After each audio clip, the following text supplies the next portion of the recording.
Громадская приемная при тэрытарыяльным цэнтры сацыяльнага абслугоўвання насельніцтва Баранавіцкага района пачала працаваць нядаўна, але ўжо ёсць нямала тых, хто вырашыў звярнуцца сюды і падзяліцца сваімі думкамі і прапановамі па развіцці краіны і канстытуцыйнай рэформе.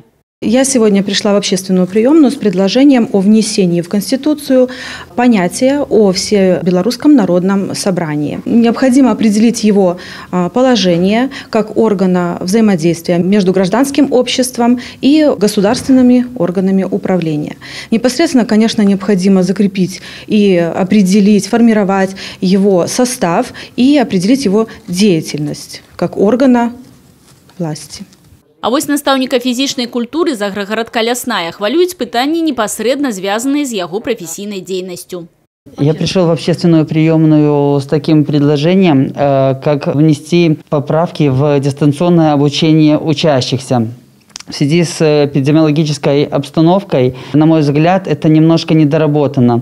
Как оплачивать учителям зарплату, как организовать уроки физкультуры дистанционно, как организовать уроки трудового обучения, как организовать технику безопасности при дистанционном обучении на уроках физкультуры и труда. До рэчы, жадаючыя могуць звярнуцца ў грамадскую прыёмную не толькі асабіста, але і па тэлефоне, і многія такой магчымасцю карыстаюцца. Обращаюсь к вам вот с таким предложением. Я живу в городском поселке Городище. У нас в Барановичском районе есть такие городки, как Крошин, Жемчужный, прекрасно населенные пункты. Да. Как бы вот рассмотреть такой вопрос, чтобы придать вот этим населенным пунктам статус спутников нашего города Барановича. Потому что город Баранович очень большой, разрастается, населения очень много.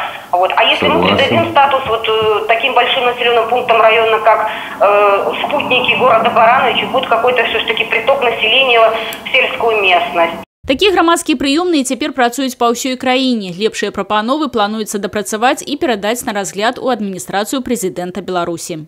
Это очень эффективная форма организации работы, поскольку действительно у народа есть возможность после работы приехать, задать вопросы, внести свои предложения по развитию региона, по внесению изменений в различные законодательства, в том числе Конституцию Республики Беларусь, закон о местном управлении и самоуправлении, а также какие-то локальные нормативные акты. С графиком и местами проведения громадских приемных можно познакомиться у сродках массовой информации и на сайтах мясцовых органов улады. Алена Ракуць, Людмила Салдзина, Миколай Руцкий, телерадиокомпания «Брест».